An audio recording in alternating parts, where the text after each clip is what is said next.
Welcome, my friends, to another episode of The Woggers Way. I'm your Uncle Brian, and a year and a half ago, I installed this electric tankless water heater by Thermomate. And I said that after a year of use, I'd let you know whether I liked it or not and how it performed.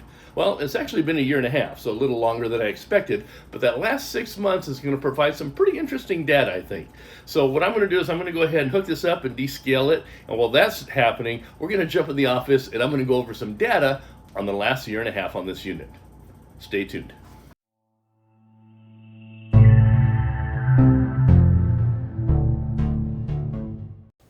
While I run the unit through the descaling process, let's go over what I've liked, what I haven't liked, and some of the cost breakdowns to see if changing from a gas-fired tank-type water heater over to an electric tankless water heater was worth the effort and the costs. First, I'll break down the cost of the materials to install this. Now, materials you'll need, are obviously the water heater itself, some electrical wires needed to connect the water heater to the service panel, the breakers you need to put in the service panel to power the water heater, and then you're going to need some water lines to supply water to and from the heater, a set of isolation valves, and then a few miscellaneous items like maybe a piece of plywood on which to mount the water heater, maybe some screws, Teflon tape, things like that. Even though I received the water heater from Thermomate to create an installation video, I'll factor in its cost because, well, Thermomate is probably not supplying one to you. Now, this is their larger 27 kilowatt unit. It's a whole house unit, and I can't see installing anything smaller unless you live in a small house or a condo and you live by yourself. Now, this unit currently sells for $399.99, so $400, $434 with tax. Although they are on sale quite often, and right now for Black Friday, I think they're like $60 off. So I'm just going to round everything up to the whole dollar, including tax, just to make it easier here. So the isolation valves I installed are $60. Now you can find them ranging from $40 all the way up to $200. And I went with the ones I used because, well, they were cheap, and I wanted to see if they would perform as well as the ones twice their cost. 18 months later, and I've had no leaks, and they seem to work just fine. Next are the breakers. Now this unit requires 3 40 amp dual pole breakers. Now that cost me $56 just the breakers. Then the wire set me back another $92. And all the materials associated with the electrical, like the conduit and fittings, added another $43. Now the cost of the electrical parts could vary widely depending on how far you have to run it. Now I was very close to my service panel, within about 12 feet.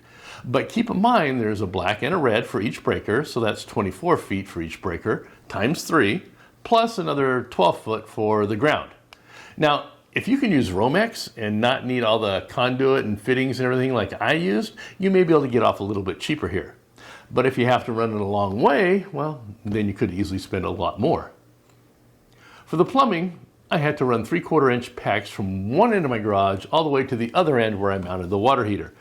Those were for the supply lines for the water to the water heater and then going back from the water heater to where it goes. Plus a couple ball valves so I could shut the water on and off as needed. A couple sections of 3/4 inch copper so I had a nice, clean, pretty setup. Not to mention all the fittings. So all the plumbing materials ran me $481. Now yours may be a lot less if you're mounting your tankless where your old tank unit was. So you already have water lines nearby and you may only need some supply lines and maybe a couple fittings. Now for all the miscellaneous stuff like pipe clamps, plywood, screws, Teflon tape, thread sealing, all that kind of stuff, I factored in another $50. So for a total of the materials, it came to $1,216 for me. Now, if you don't install it yourself and you have to hire an electrician and a plumber, you can easily tack on another $1,500 to $2,500 depending on your situation and the rates in your area and how far away you have to run it. So the grand total could easily set you back $2,700 to $3,700. And that's if you're supplying the materials and contracting out the labor. I mean, if you're going to have your contractor provide the materials, it's going to be a little higher because they got their little markup on it. Now also figure you have to remove your existing tankless, your existing tank type, and that's just more labor if you don't do it yourself. Well, see, it's not cheap, but it's not really that bad, especially if you can get it done for these figures. Now, I already know the cost of materials has gone up over the last 18 months, so you can probably bump up these figures maybe another 10 to 20%. So, was it worth it? Well, let's look at my utility costs since installing it. Now, I knew my electric bill would go up, but I was hoping that the money saved on my gas bill would help offset it. Did it? Well, before I get into my bills, if you like the content I'm putting out there, I'd appreciate a tap on that thumbs up like button and subscribing to my channel if you find this helpful. Also, I would like to extend a huge Uncle Brian thank you to everyone that has already subscribed, because I had a goal to reach 15,000 subscribers by the end of this year, which is 2025, and I reached that goal by the 1st of November, 2 months ahead of my goal. So as a thank you, I'm going to be sending out a ton of free Woggers Way merchandise to subscribers picked at random. Now, that includes anyone that subscribes by the end of this year, 2025. So you haven't already subscribed and it's not the end of 2025? Give a little love to that subscribe button and get in on the drawings. Just make sure there's some info in your YouTube account to contact you. Email, social media contact, something. All right, let's get back into the utility cost. Now, my utility bills are from mid-month to mid-month, which worked out well since I installed the heater mid-month. Here are my gas bills for the first 12 months since installing the water heater. Now, I went down every month except for November-December bill, which was way up there. Not sure what happened there, but overall, I went down almost $178 for the year on my gas bill, or an average drop of $15 a month. So, how did my electrical consumption compare? Well, I needed to use no more than $15 a month over the year prior to not lose any money on this deal. Outside of the first 3 months, my energy use actually went down each month. Now that was unexpected. For the year, I actually used $560 less in electricity after I installed the water heater than I did the year prior. I was blown away. I mean, if you look at the totals between my gas and electric, I went up the first 3 months, but the final 9 months, I saved money. Probably because I was taking 1 to 3 hour showers, in the beginning. I just wanted to see if it would actually give me endless hot water. And it did. Well, for the year, I saved $738.03, or an average of $61.50 a month. What's even more incredible is that the rates on my utilities have gone up. So if I applied the same rates from the prior year to this year, I technically saved even more money. Now, in June of this year, I had a friend move into my house, and she's here all the time. She doesn't work outside of the house, so my utilities are used more often. Now, when I was by myself, I'd be out in the field all day working. But now someone is here all the time using, the TV, the stove, hot water, etc., all day long. So what do my utilities look like these last 6 months? Well, here you go. My gas went up a little bit, $1.35 a month. That's nothing compared to last year. Now, I contribute that to her cooking and baking all the time. I mean, it's like a magic refrigerator. Every time I open it, there's something yummy inside. I mean, it's killed my weight, but it's nice to have good food all the time. Now, here's the shocking part. Electricity usage actually went down again, averaging just over $18 a month less than this period last year. Now, all of these figures are after the electric tankless was installed, and with 2 people now in the house, and one of them that's here all the time. So, I'm paying $17 less per month on my utilities. Now, that's incredible. How am I using less electricity now? Then I realized because I'm remodeling the house and the yards, I drained the pool so the pool pump isn't operating. And that's a pretty big energy monster right there. So it probably would have eaten up that $61.50 in savings that I experienced. But then what about these last 6 months? How do you explain that? From May through November of last year, I didn't have the pool pump running, just like this year. And I have a second person living in the house. And my electric consumption still went down.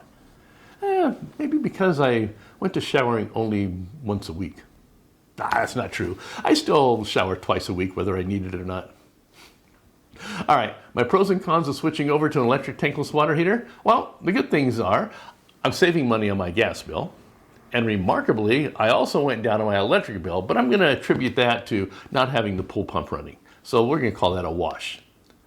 I get endless hot water. And when I say endless hot water, I mean endless hot water. It doesn't stop. In the beginning, like I said, I took 1 to 3 hour showers just to see if it would keep up with it, and it did.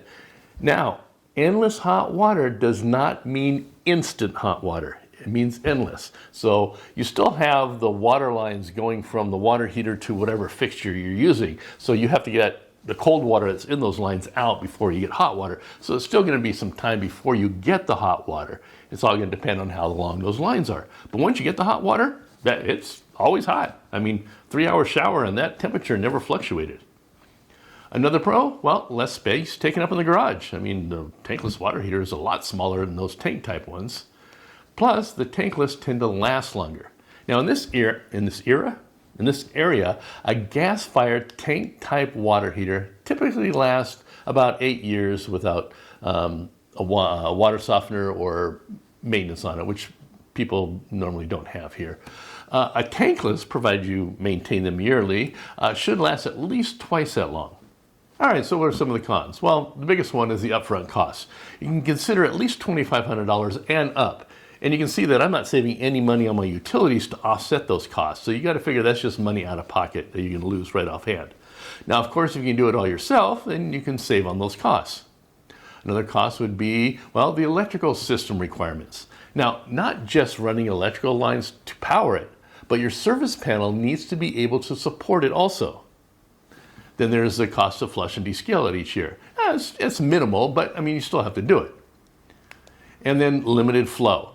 Now, for high usage homes, an electric tankless may not have the flow rate to keep up. Gas tank and gas tankless typically provide a higher flow rate. That's just something to consider when, deciding to go this route. I mean, how much hot water do you need at one time? Multiple showers, the laundry, the dishwasher, all at the same time may be too much for your electric tankless water heater. And then no electricity means, well, no hot water. With a gas tank heater, you still have hot water without electricity since it just operates on the gas. So if you're in an area that's prone to power outages, this is something to keep in mind. Now, these utility figures that I've shown are at my house, but you may have higher or even lower rates where you live. Now, you may also need to consider how much of a temperature rise you need. I mean, if you live in an area that's very cold, especially in the wintertime, then your water heater will need to work harder to get that cold groundwater hot. Now, I live in a very mild climate, so I don't require a huge temperature rise. Heck, it's the end of November and I'm still wearing shorts. Now, of course, if you live in a cold climate and you use gas for heating your water, then you may save a lot more on your gas bill by switching over to electric. Now, you also need to take into consideration the rates for gas and electricity where you live. I mean, if you have very cheap electricity rates, but high gas rates, well, then an electric tankless water heater, could make a lot more sense for you. Same goes true if you have solar, and you don't need to worry about all that electrical usage.